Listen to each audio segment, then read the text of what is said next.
Welcome back to 10-Minute Prophecy, where we go through the prophecies of Daniel and Revelation in bite-sized chunks. We hope that this journey through Bible prophecy has been enlightening, whether you are new to prophecy or have studied it in the past. As always, if you haven't seen the previous presentations, please watch them as each prophecy builds on the others. As we go through the 7 seals, we hope that it has been evident that the seals are a magnification of the prophetic 7 churches. Now we will continue on with the opening of the seals. Verses 9 to 11 show us the cry of the martyrs. When he opened the 5th seal, I saw under the altar the souls of those who had been slain for the word of God and for the testimony which they held. And they cried with a loud voice, saying, How long, O Lord, holy and true, until you judge and avenge our blood on those who dwell on the earth? Then a white robe was given to each of them, and it was said to them that they should rest a little while longer, until both the number of their fellow servants and their brethren, who would be killed as they were, was completed. The events described under the 5th seal include the martyrs crying out for justice and being given white robes. This raises several questions. Does this seal represent a specific time period? If so, when? Where is the altar where these souls are seen? Who are these souls, and what is their condition? What does their cry for vengeance mean? Why are they given white robes?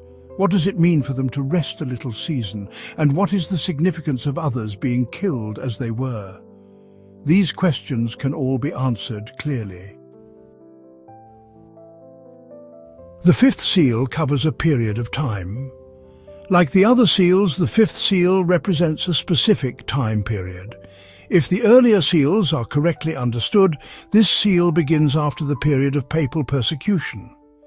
It aligns with the Reformation, when efforts to expose and limit the power of the oppressive papal system gained momentum. The altar. The altar here doesn't refer to one in heaven, but rather symbolizes the place of sacrifice where the martyrs were killed. Dr. Adam Clarke explains this vision as showing an altar on earth, representing those who were martyred for their faith in Christianity and their resistance to idolatry and superstition. John's vision reflects earthly events, not heavenly ones. The souls are depicted under the altar, mirroring the way blood from sacrifices would flow beneath it. This imagery emphasizes their ultimate sacrifice and their call for justice in response to the persecution they endured. The souls under the altar. This passage is often cited as evidence for the idea that the dead exist in a conscious, disembodied state. The argument is that John saw souls in such a state, aware of ongoing events as they cried out for vengeance on their persecutors. However, this interpretation is flawed for several reasons. Number 1, the location of the altar. The popular view places these souls in heaven, but the altar of sacrifice where they were slain cannot be in heaven. The only altar mentioned in heaven is the altar of incense, which was never used for sacrifices. It would be inappropriate to describe the souls of martyrs as being beneath the altar of incense. Number 2, contradiction with heavenly bliss. Depicting souls in heaven as confined under an altar conflicts with the concept of heaven as a place of freedom and joy. Furthermore, it is hard to imagine souls in heaven consumed by a desire for vengeance. In such a glorious state, would they not instead celebrate their deliverance and rejoice in their proximity to their Redeemer, where eternal joy is promised? Number 3, inconsistency with popular theology. According to common beliefs, the wicked are already suffering in hell, while the righteous enjoy heaven. If that were true, the persecutors of these martyrs would already be enduring torment. What more vengeance could the martyrs desire? If the persecutors were still alive on earth, the martyrs would surely know that death and judgment awaited them soon enough. This makes their cry for vengeance appear unnecessary or unkind, even in this interpretation.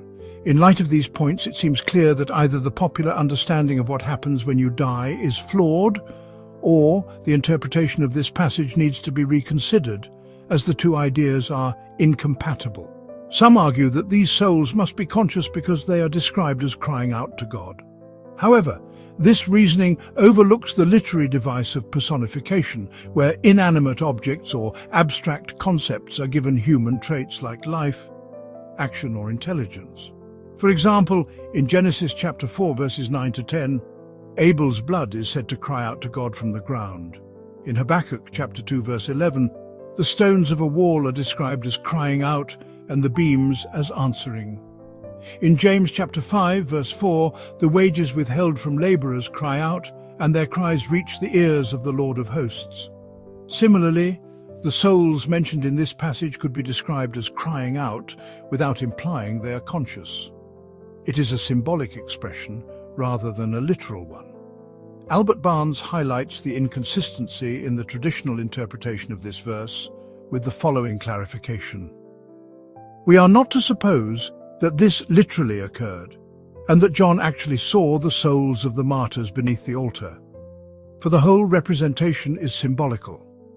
Nor are we to suppose that the injured and the wronged in heaven actually pray for vengeance on those who wronged them, or that the redeemed in heaven will continue to pray with reference to things on earth. But it may be fairly inferred from this that there will be as real a remembrance of the wrongs of the persecuted, the injured, and the oppressed, as if such a prayer were offered there, and that the oppressor has as much to dread from the divine vengeance as if those whom he has injured should cry in heaven to the God who hears prayer and who takes vengeance. This interpretation reinforces the idea that the imagery is meant to symbolize justice and divine accountability, not literal events in heaven. Readers are often misled by the common definition of the word soul. Many assume this passage refers to an immaterial, invisible, and immortal essence in humans that is freed at death when the body ceases to function. However, no instance of the word soul in the original Hebrew or Greek supports this interpretation. Instead, the term often means life and is frequently translated as person. It can refer to both the living and the dead, as seen in Genesis chapter 2, verse 7, where living soul is used, and in Numbers chapter 19, verse 13, which the Hebrew concordance translates as dead soul. Also to note that when God made man, as it states in Genesis chapter 2, verse 7, he formed him from the dust of the earth and breathed the breath of life, then God calls him a living soul. Here we see that God considers a living soul to be both a body and breath of life. Moving on, this passage also mentions that the souls are described as crying out for their blood to be avenged, something an immaterial soul, as commonly understood, wouldn't possess, nor would they care about if in heaven. The term souls here simply refers to the martyrs, the people who had been killed. The phrase souls of them is a way of describing the entire person. John's vision portrays them as having been sacrificed on the altar of papal persecution, lying dead beneath it. They were not alive when John saw them under the fifth seal. In fact, the same group is described later in Revelation chapter 20, verses 4 to 6, where it is stated that they live again for the first time at the resurrection of the righteous. Their cry for vengeance is symbolic, much like Abel's blood crying out to God from the ground in Genesis chapter 4, verse 10, representing their plea for justice. The white robes. The white robes symbolize a partial response to the martyr's plea. How long, O Lord, until you judge and avenge our blood? Why was this needed? These individuals had been buried in disgrace. Their lives were distorted, their reputations ruined, their names slandered, and their motives vilified. Their graves were marked with shame, treated as if they contained the remains of the most contemptible people. At the time, the Church of Rome, which shaped public opinion across much of the world, worked tirelessly to ensure its victims were despised by all. Then came the Reformation. It gradually became clear that the Church itself was the corrupt and guilty party, while those it persecuted were the righteous, the pure, and the steadfast. As the Reformation spread among the more enlightened nations, the Church's reputation crumbled, while the martyr's honor was restored. Eventually, the full extent of the Papal Church's corruption was exposed, leaving it disgraced before the world. Meanwhile, the martyrs were vindicated, recognized not as criminals, but as faithful believers who suffered for the word of God and the testimony they upheld. Their names were redeemed, their virtues celebrated, their courage admired, and their memories cherished. In this way, white robes, symbols of purity, honor, and righteousness, were given to every one of them. The little season.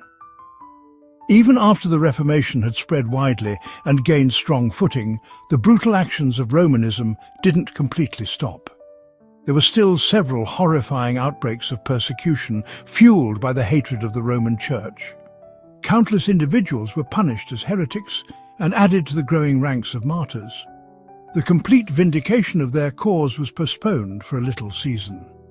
During this period, Rome continued to claim the lives of hundreds of thousands more, further deepening its guilt for the blood of the innocent. Refer to Buck's Theological Dictionary article Persecution. Eventually, however, the spirit of persecution was subdued, the martyr's cause was vindicated, and the little season of the fifth seal came to an end. This concludes our time together. Thank you for joining us. We hope you have enjoyed this nugget of prophecy. Join us next time as we continue on in Revelation chapter 6 with the opening of the sixth seal. If you have any questions or comments, please leave them below, and don't forget to like and subscribe. We look forward to seeing you again soon.